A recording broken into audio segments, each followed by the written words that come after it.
America எதுக்காக காமேனியை கொல்ல துடிச்சாங்க? மத்திய கிழக்குல அமெரிக்காவால கால் வைக்க முடியாத ஒரு நாடு இருக்குன்னா அது காமேனி ஆட்சி செஞ்ச ஈரான் தான். அமெரிக்க ஆதிக்கத்தை எதிர்க்கிற காமேனியை அமெரிக்காவும் இஸ்ரேலும் ஒன்னா சேர்ந்து குடும்பத்தோட கொண்டிருக்காங்க. இதனால உலகம் முழுக்க இன்னைக்கு வன்முறை பத்தி எரிஞ்சுக்கிட்டு இருக்கு. சாதாரண வெள்ளிக்கிழமையில பிரார்த்தனை பண்ற ஒரு மத தலைவர் எப்படி சுப்ரீம் லீடர் ஆனார் அப்படின்றத பத்தி இந்த வீடியோல நம்ம பார்க்க போறோம். 1979 இஸ்லாமிக் ரெவல்யூஷனுக்கு அப்புறமா இரண்டாவது உச்சபட்ச மத தலைவரா மத குருக்கள் காமேனியை தேர்ந்தெடுத்தாங்க. 1989ல ஈரானோட தலைவரா வந்த காமேனி அந்த நாட்டோட புரட்சிகர காவல் படையோட தலைவரா ராணுவ தளபதியா உச்சபட்ச அதிகாரத்துக்கு போனாரு. ஈரானோட சிறந்த பேச்சாளரான காமேனி இஸ்லாமிக் ரெவல்யூஷன் நடக்கிறதுக்கு முக்கிய காரணமா இருந்தாரு. அதனாலதான் அவர் இரண்டாவது உச்சபட்ச தலைவரா பொறுப்புக்கு வர முடிஞ்சது. அவர் நினைச்சிருந்தா தன்னோட அதிகாரத்தை தக்க வச்சுக்கிறதுக்காக அமெரிக்கா கூட கூட்டு சேர்ந்திருக்க முடியும்.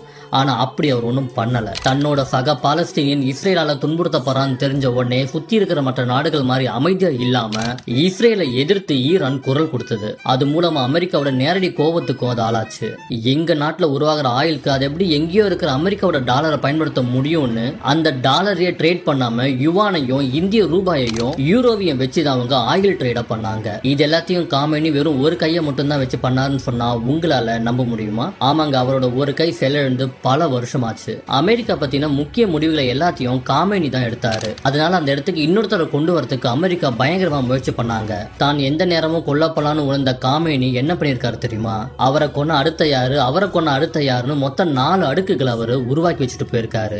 எந்த அளவுக்குன்னா டாப் லெவல்ல மட்டும் இல்லாம டிஸ்ட்ரிக்ட் கலெக்டர் வரைக்கும் அவரு செலக்ட் பண்ணி வச்சுட்டு போயிருக்காரு. ஈரானை உள்ள இருந்து மட்டும் அவர் பலப்படுத்தலைங்க, வெளியே இருந்தும் நிறையவே பலப்படுத்தி இருக்காரு. பல நாடுகள்ல இன்னமும் ஈரானோட ஆயுத குழுக்கள் செயல்பட்டு வருது.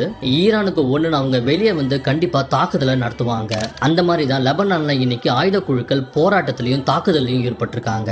ஒண்ணு மட்டும் நம்ம தெரிஞ்சுக்கணும், அமெரிக்காவை எதிர்த்த ஒரே காரணத்துக்காக தான் அவர் இன்னைக்கு இலக்கா ஆகியிருக்காரு. அவரோட இந்த மரணம் மத்திய கிழக்குல ஒரு சமநிலையற்ற தன்மையை உருவாக்க போகுது. இதோட இந்த பிரச்சனை முடியுமான்னு கேட்டா இல்ல, இனிமே தான் இந்த பிரச்சனை ஆரம்பிக்கவே போகுது. இதே மாதிரி ஜியோ பாலிடிக்ஸ் பத்தி நீங்க நிறைய தெரிஞ்சுக்கணும்னா என்னோட பேஜை ஃபாலோ பண்ணி சப்போர்ட் பண்ணுங்க.